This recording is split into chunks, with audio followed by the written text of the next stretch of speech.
Buenas noches, ¿cómo andan? ¿Cómo está la iglesia? Espero que bien.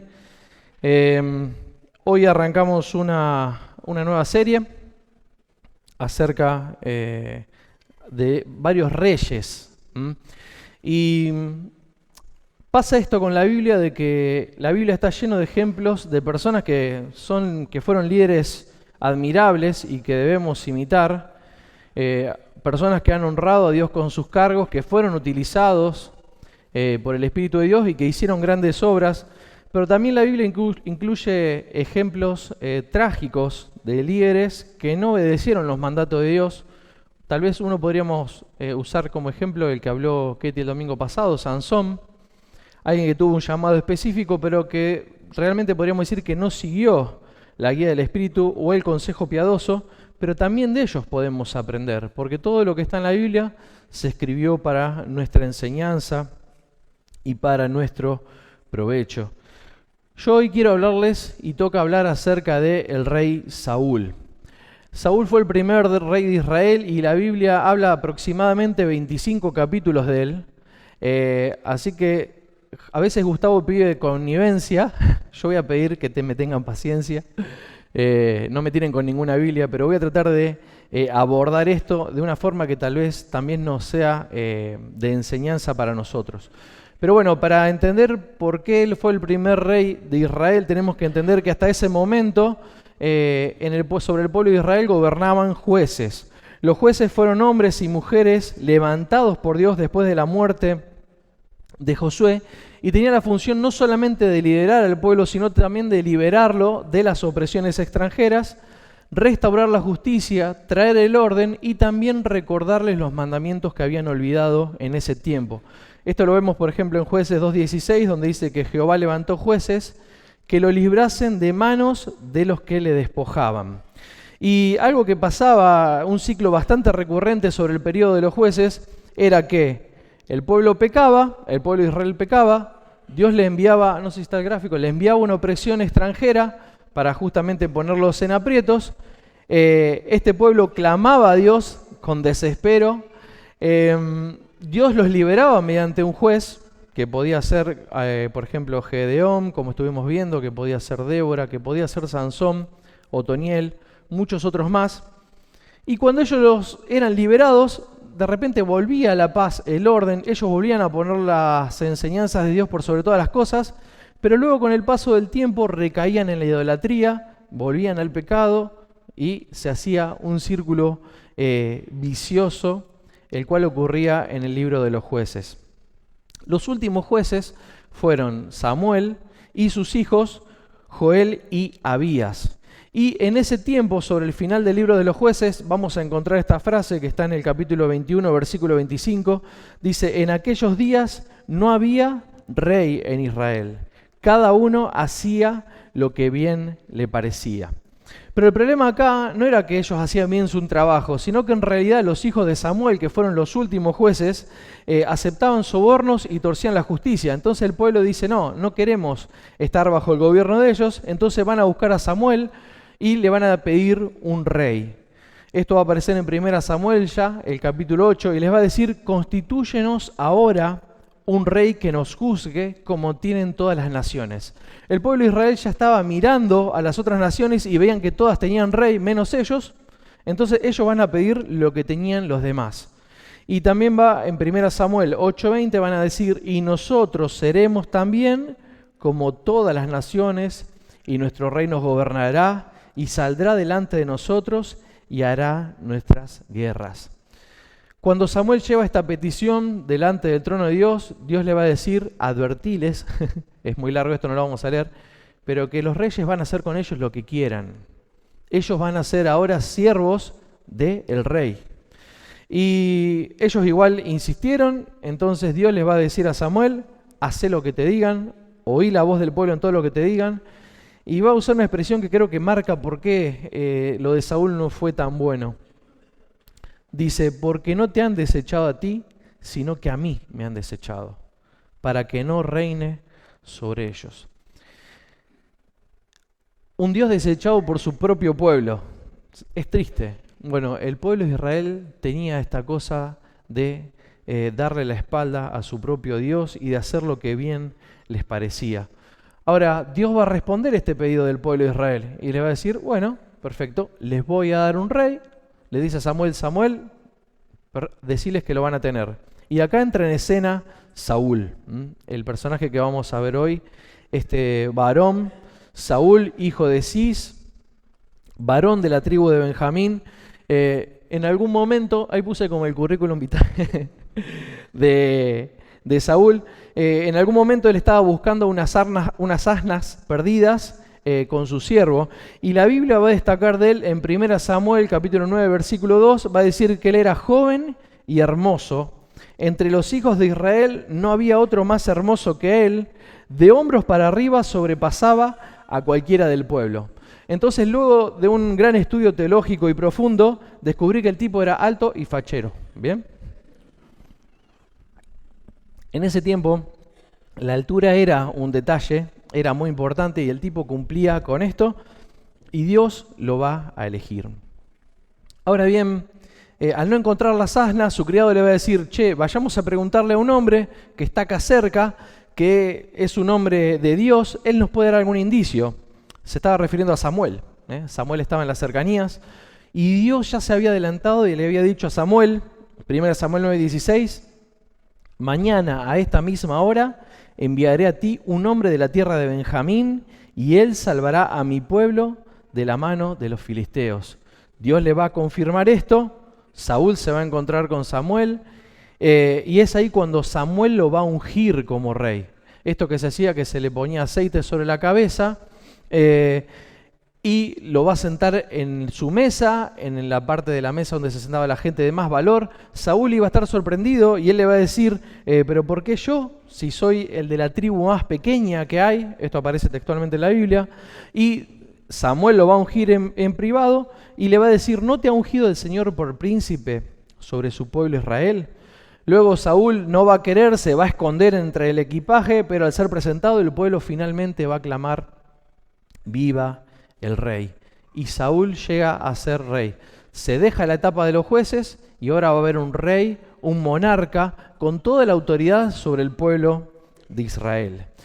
Va a empezar bien la historia de Saúl. De hecho, luego de eso, él va a tener una victoria muy importante contra los amonitas. Un tal Naas sitió una región que se llamaba Jabes de Galad, que estaba dentro del reino de Israel, y los amenazó que a todos le iba a sacar el ojo derecho. ¿Bien? Era grave. Es como si yo le dijera que a todos ustedes se tienen que sacar el ojo derecho para que no los extermine. Entonces el pueblo le dijo, no nos saques los ojos, danos tiempo, danos 7 días. Y entonces empezaron a mandar cartas de auxilio para todos lados. Saúl se entera de esto y la Biblia dice que el Espíritu de Dios vino sobre Saúl en gran manera. Esto está en 1 Samuel 11:6. Entonces, no solamente que Dios va a ratificar su llamado, su elección, sino que va a poner en él su espíritu. Y Saúl lo que va a hacer en resumen, va a juntar 330.000 hombres, va a atacar al amanecer, va a liberar a la ciudad. Y entonces todo el pueblo empezó a gritar, ¡viva Saúl! Es nuestro rey, es quien pedimos. Y los que estaban en esa ciudad van a decir, dejanos a los invasores que los vamos a matar. Y Saúl va a decir, no, vamos a mostrar piedad con ellos. Hoy no morirá ninguno porque hoy ha obrado salvación en Israel. Y hasta acá vemos que Saúl era una persona humilde, que se consideraba de una de las tribus más pequeñas. Se quiso esconder para no tomar el cargo de rey, y va a demostrar que era magnánimo, piadoso. Iba a mostrar piedad contra un pueblo opresor cuando él podría haberlo destruido y que no quede nada. Y era obediente. Ahora, acá hay un texto que creo que lo puse por separado, que esto va a ocurrir en Gilgal. Y Samuel les va a decir una frase que yo me la puse a propósito porque quería tenerla yo de recordatorio también. Samuel le va a decir al pueblo, dice, solamente temed al Señor y servidle de verdad con todo vuestro corazón. Considerad cuán grandes cosas ha hecho por vosotros. Esto está en 1 Samuel 12:24. Solamente teman a Dios. Solamente tengan el respeto, ténganle reverencia, recuerden cuán grandes cosas ha hecho Él con vosotros. ¿Por qué me gustaba este texto? Abro un paréntesis, porque yo soy tal vez el hijo de Dios más olvidadizo que hay. Yo me olvido de las cosas grandes que Dios ha hecho en mi vida, por las cuales di gloria en un momento, y después pasa el tiempo, y yo no sé por qué, pero es como que no me acuerdo de las veces que Él ha provisto milagrosamente, de los peligros que Él me ha cuidado, de la gracia que ha demostrado, de las bendiciones que me da, y a veces me encuentro en una posición media insatisfecha, si se puede, cuando yo solamente tendría que recordar las cosas que Él ha hecho, y temerle, y alabarle, y por sobre todas las cosas, poder servirle con todo mi corazón. Ahora, como es una tarea difícil resumir 25 capítulos, solamente voy a ir a 2 eventos importantes que ocurrieron en la vida de Saúl, que marcaron un poco el ritmo de su reinado. Él va a reinar un montón de años, pero Dios va a estar con él unos pocos años por las actitudes que él había tenido y las decisiones que él había tomado. Y él se va a encontrar en conflicto con 3 que es lo que vamos a repasar hoy. Ahora vamos a ver cuáles son. El primer evento, el cual me quiero detener, va a ser un punto de inflexión en la vida de Saúl y va a ser tal vez el comienzo de su caída, y es por eso que creo que nos puede servir mucho a nosotros. La siguiente amenaza fue la de los filisteos. Vamos a 1 Samuel, capítulo 13. Algunas las puse para proyectar, otras tal vez no. Pero en 1 Samuel capítulo 13, él va a tener una guerra, el pueblo de Israel se va a enfrentar contra los filisteos en Gilgal. Y se acuerdan que habíamos visto que los madianitas eran un montón. ¿Quién estuvo cuando habló Gusti sobre Gedeón? A ver, levanten la mano. Bien, ¿qué decía? Que los madianitas eran como qué. ¿Alguien se acuerda? Como langostas. Bueno, fíjense, vamos a leer versículo 5 de 1 Samuel 13. Dice, entonces los filisteos se juntaron para pelear contra Israel, 30.000 carros, 6.000 hombres a caballos y pueblo numeroso como la arena que está a la orilla del mar. Y subieron y acamparon en Micmas, al oriente de Bet-Abem. Cuando los hombres de Israel vieron que estaban en estrecho, porque el pueblo estaba en aprieto, se escondieron en cuevas, en fosos, en peñascos, en rocas y en cisternas. Y algunos de los hebreos pasaron el Jordán a la tierra de Gad y de Galad, pero Saúl permanecía aún en Gilgal y todo el pueblo iba tras él temblando. Los madianitas eran como langostas, pero dicen que los filisteos eran numerosos como la arena del mar. Eran una banda, eran un montón. Y esto provocó que el pueblo de Israel empezó a tener miedo. Dice que muchos se empezaron a ir. Algunos se escondieron, se metieron en cisternas, en pozos atrás de las piedras, algunos huyeron a las cavernas y algunos dicen que hasta cruzaron el río. Estaban desesperados. ¿Por qué? Porque se veían venir una derrota segura.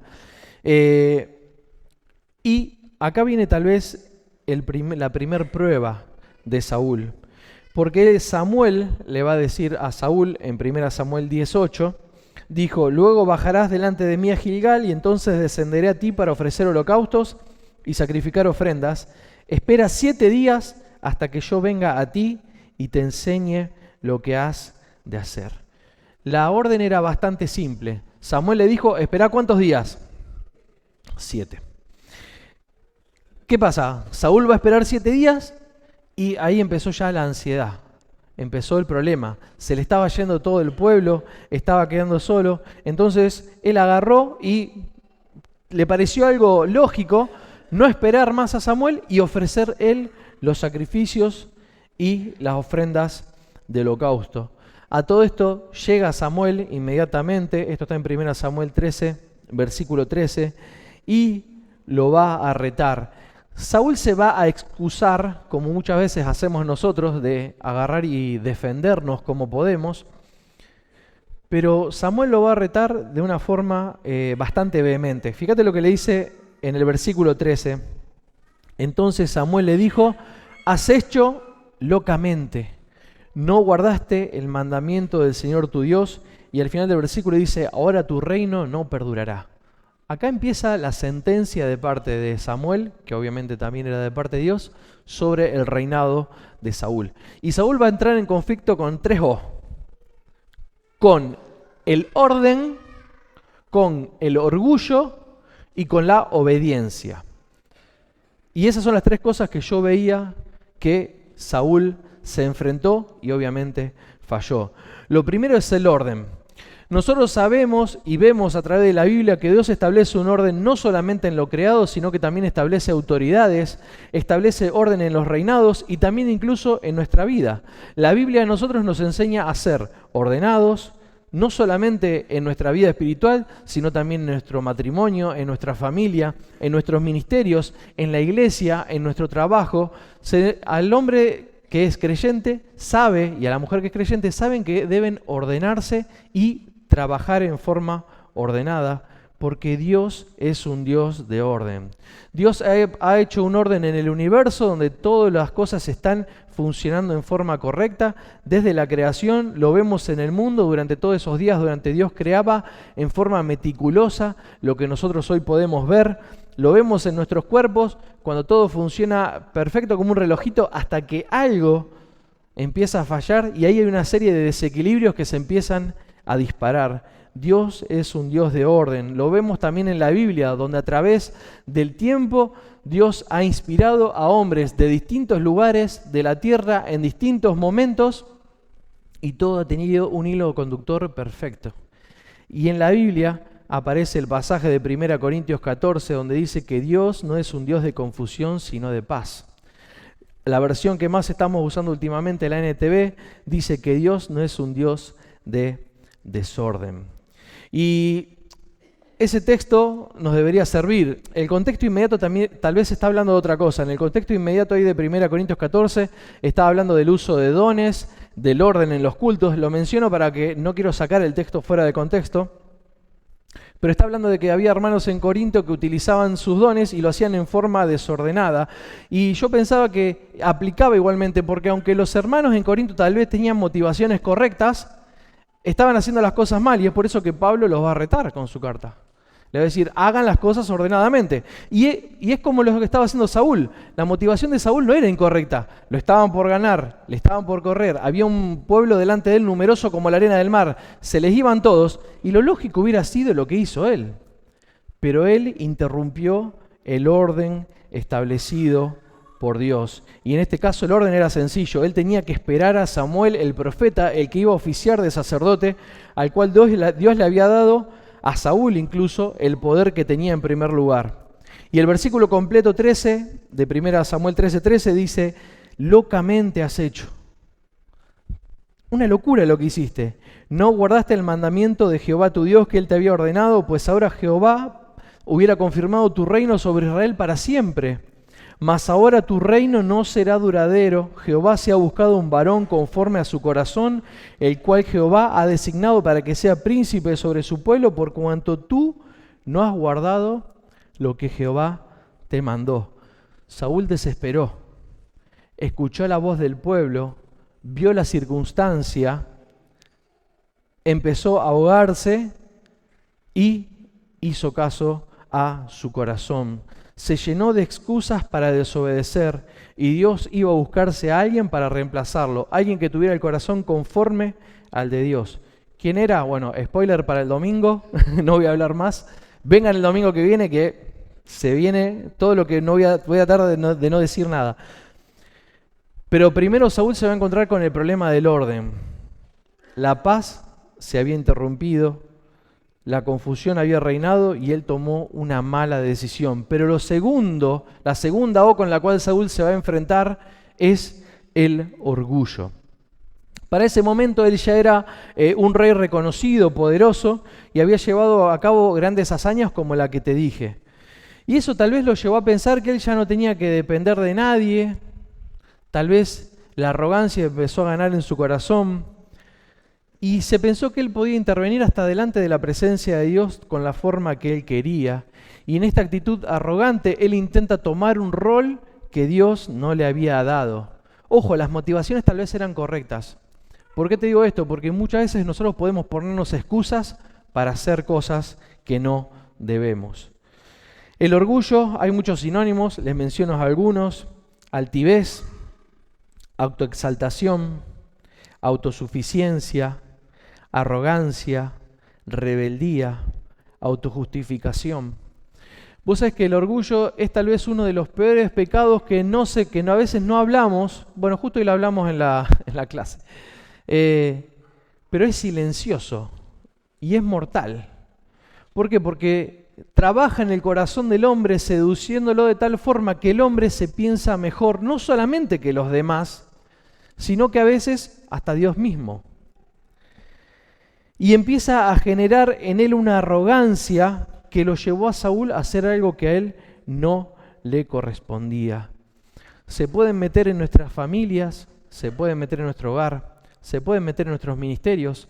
Incluso puede pasar que acá entre nosotros, tal vez por puntos de vista teológicos distintos, nos sintamos superiores porque pensamos que encontramos algo que el hermano no, cuando en realidad, si buscamos un poquito en nuestro corazón, es orgullo. Cuando nos justificamos de no tener que darle cuentas a nadie, es orgullo. Cuando nos autojustificamos y sentimos que somos autosuficientes porque pensamos que todo lo que tenemos es por nuestro propio esfuerzo, es orgullo. Es silencioso, es mortal. Y hay algunos textos que te quería mencionar. Por ejemplo, en Proverbios 8:13, la sabiduría, esta figura que va a utilizar literal, va a salir a las calles y va a clamar lo siguiente. Proverbios 8 dice: el temor del Señor es aborrecer el mal, el orgullo y la arrogancia, el camino del mal, y el habla pervertida aborrezco. Proverbios 16:18 dice: el orgullo va antes de la destrucción y un espíritu altivo antes de la caída. En Marcos 7 Jesús va a explicar que no es de afuera lo que contamina el corazón del hombre, sino que es lo de adentro, lo que sale, lo que contamina. Y va a dar una lista de pecados y entre ellos también va a mencionar el orgullo. Y el orgullo también se considera, lo consideran bastantes escritores, y yo también lo creo, la raíz del primer pecado del hombre. Si nos vamos al huerto del Edén, ahí en Génesis 3, una historia muy conocida, ya sabemos los detalles, pero vamos a encontrar que el diablo va a tergiversar verdades al oído de Eva para que ella acceda a pecar. Seréis como dioses, susurró. No le van a tener que dar más cuenta a nadie, van a poder saber la diferencia entre el bien y el mal, y el oído de Eva se va a sentir seducido. Y cuando ella de repente vio que eso que no debían tocar, que Dios le había dicho que no coman, se transformó en algo codiciable, en algo que seducía su deseo, va a ir y va a dar el mordisco primero. No sin antes, después convidar a su compañero, Adán, pecando contra el mandato de Dios y marcando el comienzo de lo que nosotros vemos como la caída de la humanidad, donde el pecado entró en el hombre, y por el pecado la muerte, como dice Romanos, y así la muerte a todos los hombres, por cuanto todos pecaron. El gen maldito del orgullo entró al hombre. Y a partir de ese momento todos entramos en nuestra vida en nosotros mismos. Lo que pasa con el hombre es algo increíble. Si le das poder, va a pisarle la cabeza a quien pueda para satisfacerse a sí mismo. Rara vez le vas a dar poder y riquezas a un hombre y va a hacerlo por el bien general o va a ayudar. No. El orgullo va a torcer toda expresión del hombre. Y no solamente exaltarse por sobre los demás, sino exaltarse por encima de Dios. C.S. Lewis escribió en Mero Cristianismo: el orgullo es un cáncer espiritual. Devora la posibilidad misma del amor, la satisfacción o incluso del sentido común. El orgullo hace que el hombre enfermo le dé la espalda a Dios. Salmo 10:4 dice: el malo por la altivez de su rostro, por su altivez, por su arrogancia, por su orgullo, no busca a Dios. No hay Dios en ninguno de sus pensamientos. Y también la Biblia se encarga de hacer este contrapunto para que lo entendamos mejor entre lo que es el orgullo y lo que es la humildad. Por ejemplo, en Proverbios 11:2 dice: cuando viene la soberbia, viene también la deshonra. Pero con los humildes está la sabiduría. Proverbios 18:12 dice: antes del quebrantamiento se enaltece el corazón del hombre, pero antes de la honra es la humildad. Proverbios 29-23 dice: la soberbia del hombre lo humillará, pero el humilde de espíritu alcanzará honra. El orgullo es dañino en todas las esferas de la vida del hombre y se contrapone con la humildad. Ahora, lo que tiene la humildad es que no podés decir que sos humilde. Eso sería ya una falsa modestia, una falsa humildad. Pero cuando entendemos que no tenemos que ponernos por encima de nadie y que debemos humillarnos delante de la presencia de Dios, es donde ahí está la verdadera humildad. Con el corazón contrito, con el corazón que se humilla. Cuando ponemos los intereses de los demás, ya lo vamos a leer, por sobre los nuestros. En Santiago 4:6 dice: Dios resiste a los soberbios, pero da gracia a los humildes. ¿Por qué te pongo todos estos textos? Porque aparte de ser para nosotros un análisis de lo que es el orgullo, podemos entender por qué fue tan grave lo que hizo Saúl. Por qué él tuvo su primer caída, su primer error, haciendo lo que no debía que hacer porque tenía que respetar un orden ya establecido. Es grave el orgullo delante de Dios. Y es por eso que en Santiago 4:6 dice: Dios resiste a los soberbios, pero da gracia a los humildes. Santiago no dice que Dios simplemente se queda en forma estática frente al orgullo. No, lo resiste activamente, se opone. El orgullo provoca la ira, la indignación de parte de Dios, lo desagrada. El orgullo provocó que uno de los querubines más hermosos de la creación y un tercio de ángeles creados por él sean arrojados del cielo. El orgullo va antes de la destrucción, leíamos, y el espíritu altivo antes de la caída. Y Saúl estaba en caída libre. Era orgulloso y estaba por caer. Y si vos sos como yo, y mientras yo armaba esto, te vas a encontrar en algún momento leyendo las palabras de la Biblia y reconociendo que sí, que yo reconocía que tenía problemas con el orgullo. Y mi oración inmediata era: Dios, ¿qué hago? Porque nos pasa en la vida cristiana, aún teniendo a Dios, que pensamos que no le tenemos que rendir cuenta, o a veces pensamos que Él no tiene que hacer las cosas, o que Él nos tiene que estar persiguiendo, cuidándonos, o limpiándonos los pañales, cuando en realidad Él no nos tiene que dar nada, Él no nos debe nada a nosotros. Y nosotros a veces pensamos en esa gimnasia un poco retorcida, que Él está pendiente. Hermano, es orgullo. Nosotros no merecemos nada de parte de Dios, o por el contrario merecemos lo malo. Todo lo que recibimos de Dios es por pura gracia. Y mi corazón decía: bueno, entonces, ¿cómo hago para ser más humilde? ¿Cómo hago para dejar de ser egocéntrico? ¿Cómo hago para dejar la vanidad de lado? ¿Cómo hago para dejar de perseguir las cosas vacías de este mundo? ¿Cómo hago para ser más obediente? ¿Cómo hago para tratar mejor a los demás? ¿Cómo hago para ser más humilde, para ser más manso? Y en todas estas preguntas que se me ponían en mi corazón, la respuesta era siempre la misma: mirá la cruz, mirá a Cristo. Él es el ejemplo máximo de humildad. Porque ahí está el ejemplo perfecto de humildad, de sacrificio, de negación completa, de abnegación, de alguien que se entregó. Siempre va a estar Cristo. Y en Filipenses 2, versículo del 3 al 8, pasaje que usamos un montón en la cena, lo voy a leer porque tiene que ver puntualmente con el orgullo y también con el carácter humilde. Filipenses 2, del 3 al 8 dice: no hagan nada por egoísmo ni vanidad, sino con humildad. Consideran a los demás como superiores a ustedes mismos, que cada uno busque no solo sus propios intereses, sino también lo de los demás. Tengan entre ustedes, fíjense esa palabrita, entre ustedes, entre nosotros, entre los creyentes, este sentir que hubo en Cristo Jesús, quien siendo en forma de Dios no estimó el ser igual a Dios como algo a lo que aferrarse, sino que se despojó a sí mismo tomando forma de siervo, haciéndose semejante a los hombres, y estando en forma de hombre se humilló a sí mismo, haciéndose obediente hasta la muerte y muerte de cruz.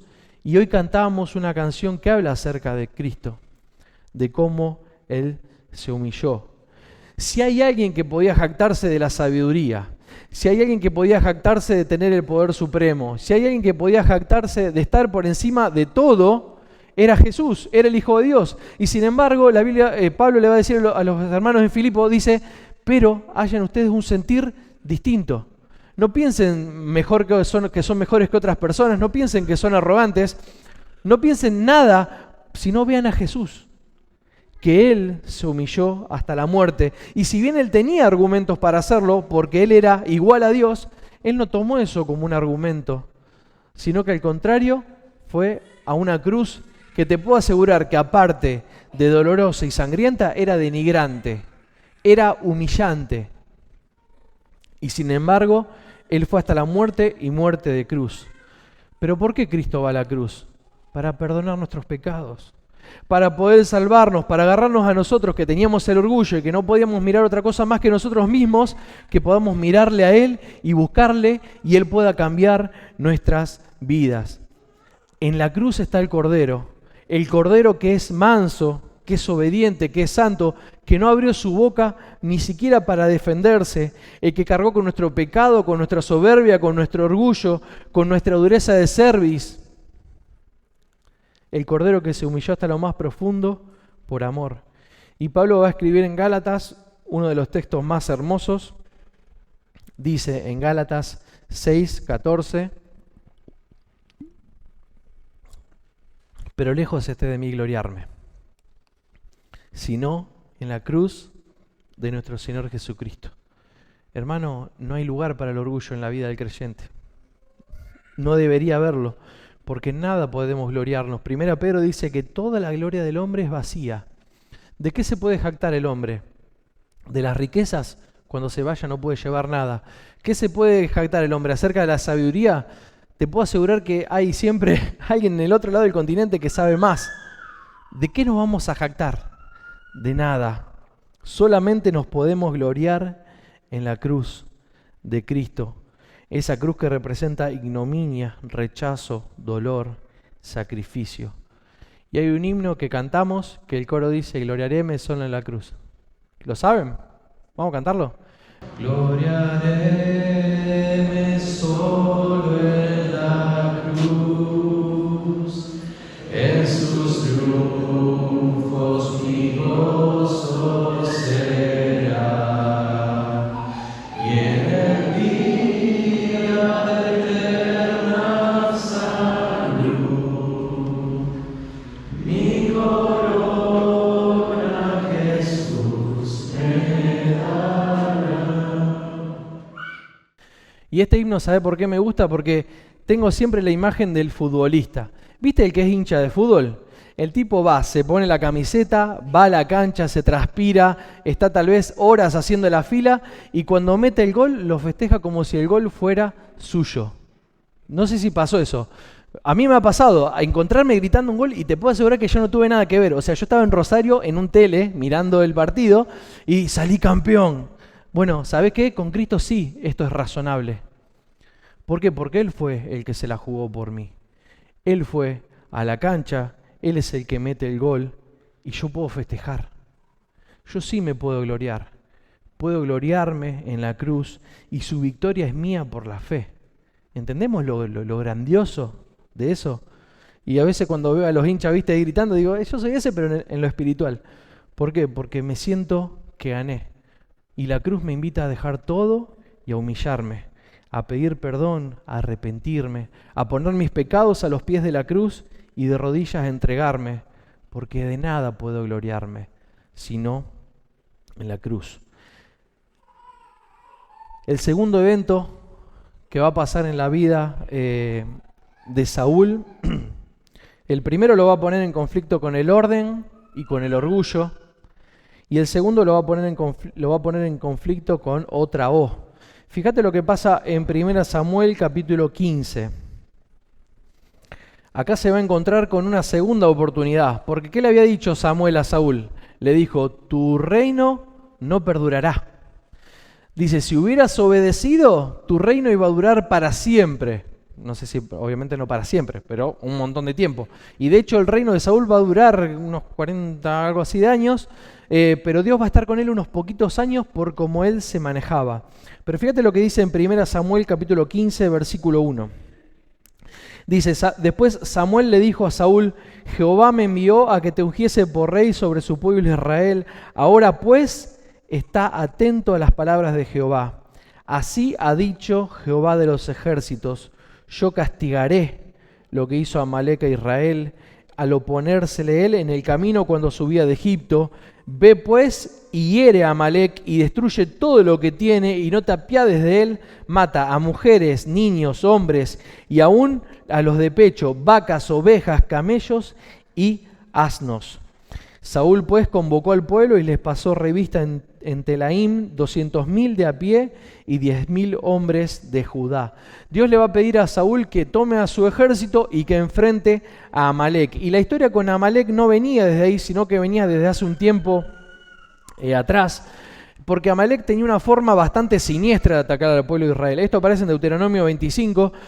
Se los leo, dice: acuérdate de lo que te hizo Amalec contigo en el camino cuando salías de Egipto y de cómo te salió al encuentro en el camino y te desbarató la retaguardia de todos los débiles que iban detrás de ti cuando tú estabas cansado y trabajado y no tuvo ningún temor de Dios.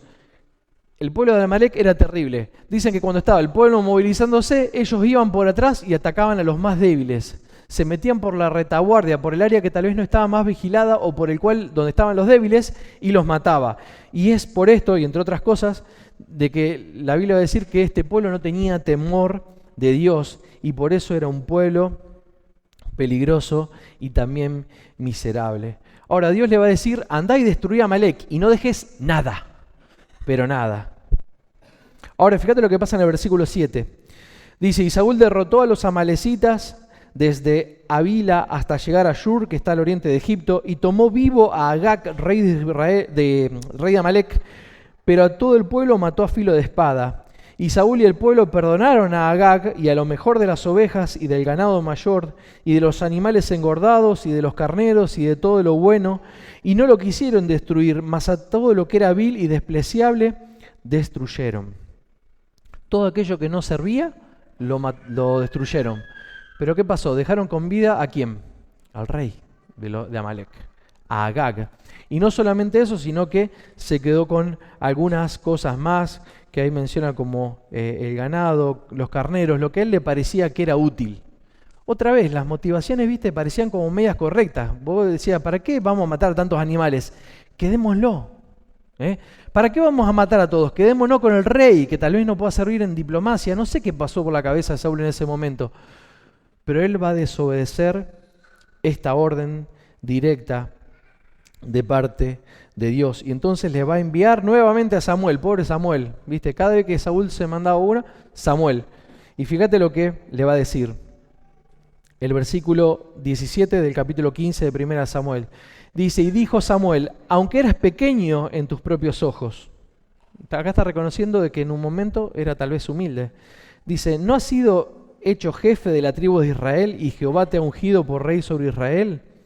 Jehová te envió en misión y dijo: ve y destruye a los pecadores de Amalec y hazles guerra hasta que acabes.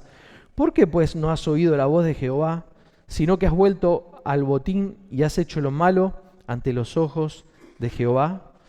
Primero, acordate que Dios había sido un Dios desechado por su propio pueblo. Le va a decir a Samuel: sí, dales un rey. Total, no te desecharon a vos, me desecharon a mí. Pero después Saúl va a hacer algo peor. No solamente que iba a desechar, sino que no iba a oír la voz de Dios. Y ahí es donde va a tener en conflicto con la tercera O, que es la O de obediencia. Ahora, Amalec era un pueblo numeroso, siniestro, peligroso, sigiloso. Tal vez es que por eso muchos autores lo comparan con la carne. Si ustedes buscan, dicen que para poder simbolizarlo lo comparan con la carne. Pero yo pensaba en la desobediencia de Saúl, que no había destruido a Amalec. Una vez escuché una prédica comparando a Amalec y comparándolo con la carne. De hecho, ahí puse algunos pasajes. Pero pensaba, qué caro que sale a veces no obedecer a Dios. Y a mí, por ejemplo, me pasa con mis hijos que me cuesta mucho que me obedezcan. A veces cuando los planetas están alineados obedecen, ¿viste? Y es como que vos, ¿viste? Baja una luz del cielo, ¿viste? Sobre la cabeza de alguno de tus hijos y decís, bueno. Y a veces que me hacen renegar de una forma que, ¿viste? Pero vos sabés que yo me siento similar a veces delante de cuando Dios me pide cosas o me exige cosas con todo el derecho. Y me encuentro a veces en la misma desobediencia como la que se encuentra como la que se encuentra a veces un niño o uno de mis hijos. Voy a adelantar un poquito por el tema del tiempo. Luego de esta desobediencia, vamos a leer un texto puntual que aparece en 1 Samuel 15, pero le hago un resumen de lo que va a pasar. Samuel lo va a retar a Saúl, va a matar al rey Agag, lo va a despedazar, y luego menciona la Biblia, que esto me pareció un detalle muy interesante, dice que el Espíritu de Dios va a apartarse de Saúl, y un espíritu malvado va a atormentarlo, y David, que era uno de los músicos de su corte, va a calmarlo. Saúl va a consultar a adivinos, va a recurrir al ocultismo, va a perseguir a David hasta matarlo. Su vida estaba en decadencia y una sombra de lo que ya fue. Y en su última batalla, esto aparece en 1 Samuel capítulo 31, los filisteos van a pelear nuevamente contra Israel y los filisteos van a vencer. Los hijos de Saúl van a morir en batalla porque estaban con él. Las flechas van a alcanzar a Saúl, que tuvo miedo de que lo capturen, y le va a pedir a su escudero que lo traspase con una espada. El escudero se va a negar a esto, y entonces él mismo se va a quitar la vida echándose sobre su espada, sobre su arma. Qué distinto que era tal vez a lo que Dios tenía planeado, o las expectativas que el pueblo de Israel tenían con Saúl. Va a tener una muerte, no sé si honrosa o poco honrosa, pero seguramente triste, lejos del propósito que Dios tenía para su vida. Hay una polémica con respecto a cómo muere Saúl, porque en 2 Samuel capítulo 1 va a aparecer el testimonio de un joven que lo encuentra y va a tomar de él el anillo y la corona y va a decir que él lo remató, seguramente para ganarse el favor de el que iba a ser el rey en ese momento, que no lo voy a spoilear. Pero bueno, este hombre se va a identificar como una malecita, y dejando de lado muchas suposiciones que hoy estuve pensaba en cómo él llega a este estado de derrota, y termina bastante triste esto.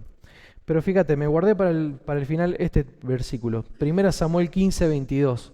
Cuando Samuel lo va a retar a Saúl, le va a decir un texto que aprendemos creo que en la escuelita dominical, pero que es importante para que podamos entender la importancia de la obediencia. 1 Samuel 15, 22 dice, y Samuel dijo, ¿se complace Jehová tanto en holocaustos y víctimas como en que se obedezca a las palabras de Jehová? Ciertamente el obedecer es mejor que los sacrificios, y el prestar atención que la grosura de los carneros. Muchas veces la obediencia es el mejor sacrificio que podemos hacer delante de Dios. ¿Por qué? Porque es el sacrificio del yo. Ese sacrificio del yo puedo decidir, ese sacrificio de la rebeldía, del corazón orgulloso, del corazón soberbio. Es mejor la actitud del corazón que la acción de las manos. Y Jesús lo va a decir de una forma tal vez un poco más dura en Mateo 15. Va a decir, este pueblo de labios me honra, pero su corazón está lejos de mí. La desobediencia trae sus consecuencias y nosotros nos vamos a encontrar desobedeciendo hasta que no rindamos nuestro carácter a la voluntad de Dios. Me pasa que en mi casa, además de tener a mis dos hijos más grandes, tengo uno chiquitito que se llama Lucio, y Lucio es terrible. Lucio es terrible. Va y viene todo el día. Y me acuerdo que cuando una de las cosas que él primero empezó a tocar cuando era chiquito, es lo que tocan todos los chicos, que es ¿qué? Los enchufes. No sé qué les llama la atención de meter el dedo a una muerte segura, pero ellos van, ¿viste? Entonces vos tenés que por lo menos hasta los 5 años tratar de que no se autodestruyan. Y Lucio va, y hasta que un día Lucio hizo algo que, mirá que me quedó marcado y que lo traigo ahora. El tipo no era que tocaba y yo lo retaba. En un momento él se acerca al toma y yo lo miro y él hace así, mirándome, así, y apoyó la mano en el enchufe. Es un desafío. O sea, un pequeño de 60 centímetros me estaba desafiando, pero ¿qué me estaba demostrando? Su desobediencia. Me estaba demostrando que era rebelde. Porque no es que tocó y esperó que lo rete. El tipo dijo, lo toco y ahí puso la manito y me miraba. Y yo ahí me di cuenta que nosotros somos iguales. Dios dice, no vayas, no hagas, no toques, y nosotros, ¿viste? Y nos llenamos a veces con excusas similares a las que se llenó Saúl. Pero hermanos, lo mejor que le podés dar a Dios es un corazón obediente, un corazón que se aparte del pecado. Jesús va a decir en Juan 14, el que me ama, obedecerá mis enseñanzas. Quiero terminar con este texto. Está en Salmos, capítulo 130, versículo 3. Dice, Dios, según la versión, si mirares a los pecados, ¿quién, oh Señor, podrá mantenerse? Esta es la primera parte del versículo, ahí está la segunda mitad.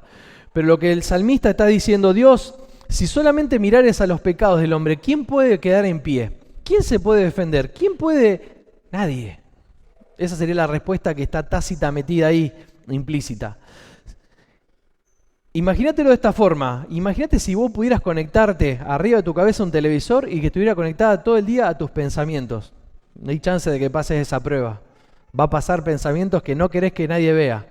Imagínate delante de la presencia de Dios que lo ve todo. Si mirares a los pecados, ¿quién podrá mantenerse en pie? Pero la segunda parte del versículo es la que, ¿viste? Pero en ti hay perdón para que seas reverenciado. En la versión NTV dice, Señor, si llevaras un registro de nuestros pecados, ¿quién podría sobrevivir? Pero tú ofreces perdón. La realidad es que, hermano, amigo, visita, frente a cualquier pecado, puede ser alguno de los pecados que cometió Saúl, que fue desobediente, que fue orgulloso, o muchos de los que cometemos nosotros, tenemos que reconocer que en Dios hay una segunda oportunidad, que en Dios hay perdón de pecados. En Cristo está la posibilidad de un verdadero arrepentimiento, y el arrepentimiento es darle la espalda a tu vieja vida y empezar a mirar a Cristo e ir tras Él. Jesús mismo va a agarrar y va a hacer este llamado en una forma muy específica. Él dice, no he venido a llamar a justos. Es por eso que no te sorprendas si en la iglesia está llena de personas que tienen fallas o que son pecadores. Sí, justamente acá en la iglesia estamos todos aquellos que tenemos fallas, pero que Jesús ha rescatado y que Él ha decidido en su gracia que valgamos la sangre de su Hijo. Jesús va a decir, no he venido a llamar a justos, sino a pecadores al arrepentimiento.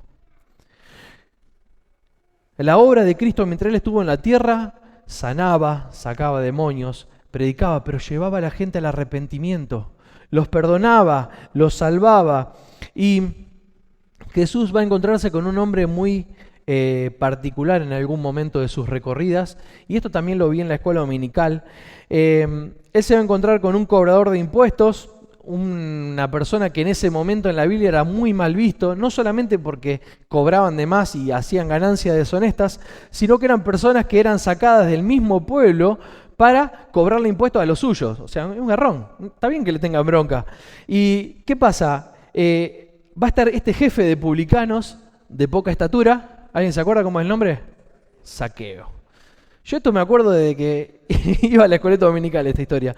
¿Y qué pasa? Se va a encontrar con este jefe de publicanos de poca estatura, al contrario que la de Saúl, como habíamos visto, y él va a ir al encuentro de Jesús, pero como era muy peticito, se va a subir a un árbol sicómoro para que cuando el Señor Jesús pase, lo vea, por lo menos, y se pueda encontrar con él.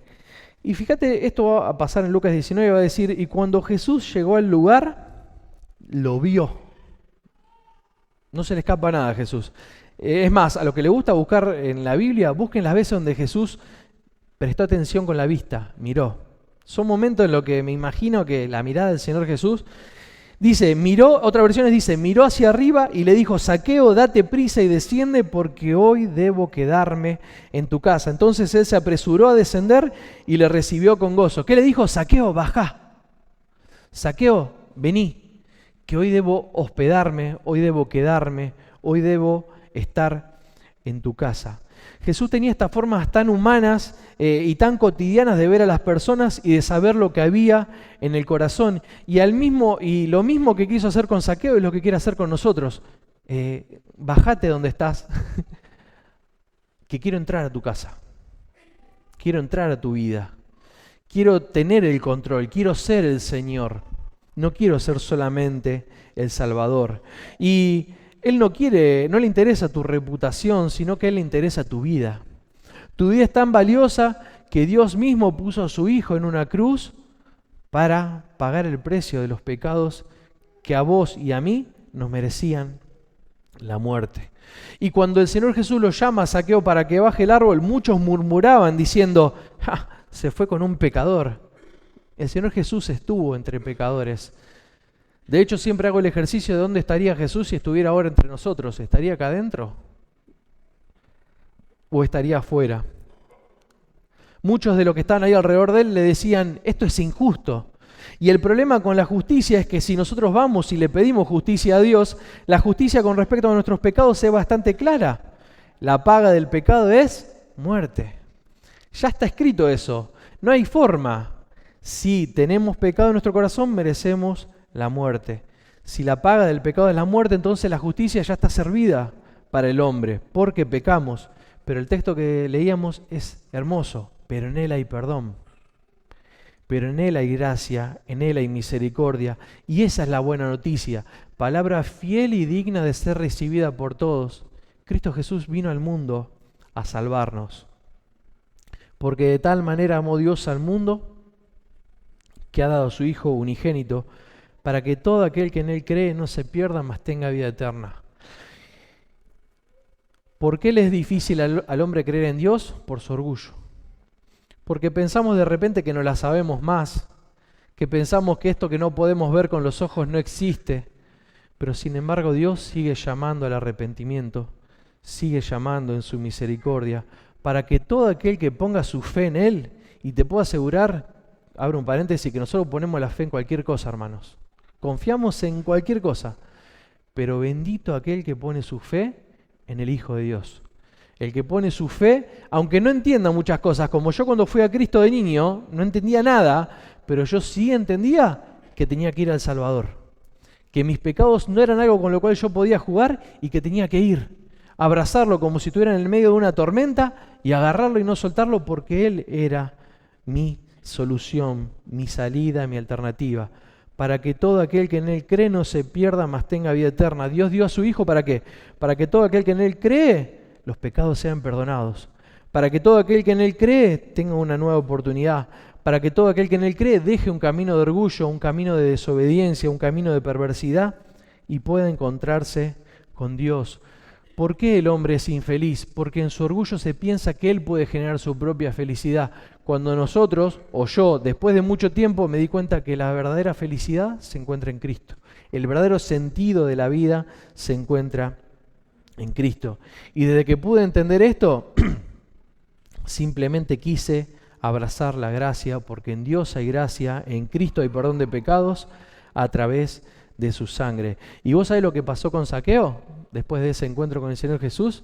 Primero que se bajó del árbol. No sé de qué árbol te tenés que bajar. Yo del orgullo, clavado, del de la autosuficiencia, tal vez tengas que bajarte. Tal vez tengas que bajarte e ir a pedirle perdón a alguien. Tal vez tengas que bajarte de pensar que podés hacer todo con tu propia forma. Y Zaqueo se bajó del árbol y el Señor entró en su casa. Y fue instantáneo. Dice que él agarró y empezó a devolverle plata. Tenía plata escondida, empezó a darle a los que había estafado y los que le había dado. Empezó a repartir. Y el Señor Jesús va a decir algo muy lindo de él. Dice: hoy ha llegado la salvación a esta casa. Ojalá que hoy puedas abrirle tu corazón a esta realidad. Ojalá que hoy puedas abrirle tu corazón a Cristo. Porque el Hijo del Hombre no vino a ser servido, a servir, sino, no vino a ser servido, sino a servir y para dar su vida en rescate por muchos. Y entre esos muchos nos encontramos muchos de los que estamos acá, porque hemos podido encontrar en Cristo nuestro Salvador. Y si sos como Zaqueo, vas a dejar tu orgullo, vas a dejar tu desobediencia, vas a dejar tu pecado, le vas a seguir y vas a dejar que Él entre a tu casa. Vamos a ponernos de pie y vamos a orar. Vamos a pedirle a Dios que bendiga su palabra, que ojalá yo pueda haber sido claro fue mi oración toda la semana. Pero que podamos dejar, a aquellos que tenemos a Cristo, que podamos dejar lo que entorpece el propósito de Él. Tal vez tengamos que dejar un pecado, tal vez tengamos que dejar un hábito, tal vez tengamos que dejar esa carga que nos deja, tal vez tengamos que dejar nuestro orgullo, tal vez tengamos que empezar a ser más obedientes. No seamos como Saúl, y si no, seamos como Zaqueo. Solamente abramos el corazón, pidamos perdón de nuestros pecados y dejemos que Jesús entre en nuestra vida. Vamos a orar. Padre del cielo, te damos gracias por esta noche. Padre, te damos gracias porque podemos ver en el ejemplo de Saúl y ver que vos tenías un plan para él, pero que con las decisiones que él tomó empezó a alejarse. Tuvo problemas con el orden, tuvo problemas con el orgullo, tuvo problemas con la obediencia. Padre, y nosotros también nos anotamos en esa lista. Padre, te damos gracias porque a pesar de todos nuestros pecados, podemos encontrar perdón en ti. Podemos encontrar salvación, Padre, y sabemos bien en lo profundo de nuestros corazones que nada teníamos para ofrecerte, nada podíamos nosotros jactarnos, no hay nada de lo que nosotros nos podamos gloriar, sino en la cruz de Cristo. Padre, te damos gracias porque un día nos salvaste, un día nos ofreciste tu misericordia, tu gracia, el perdón de pecados. Padre, te damos gracias porque en Cristo tenemos todo lo necesario, Padre. Si no tenemos a Cristo, no tenemos nada. Podemos tener lo mejor de este mundo y aún así va a ser nada a la luz de la eternidad. Padre, te damos gracias por Cristo, que podamos ser como Zaqueo, que podamos invitar a Jesús a nuestra casa y que Él pueda trabajar en nosotros, transformarnos, que podamos pasar de orgullosos a humildes, que podamos pasar de tal vez codiciosos a generosos, como fue el caso de Zaqueo, que podamos pasar de ser desobedientes a obedientes.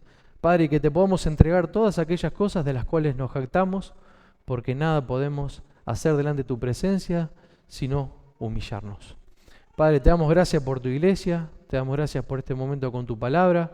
Bendícenos y si hay alguien, Padre, que hoy quiere seguirte, si hay alguien hoy que quiere pedir perdón, Padre, que sepa que lo puede hacer con total libertad porque Cristo ya pagó el precio en la cruz. Te damos gracias en el nombre de Jesús. Amén.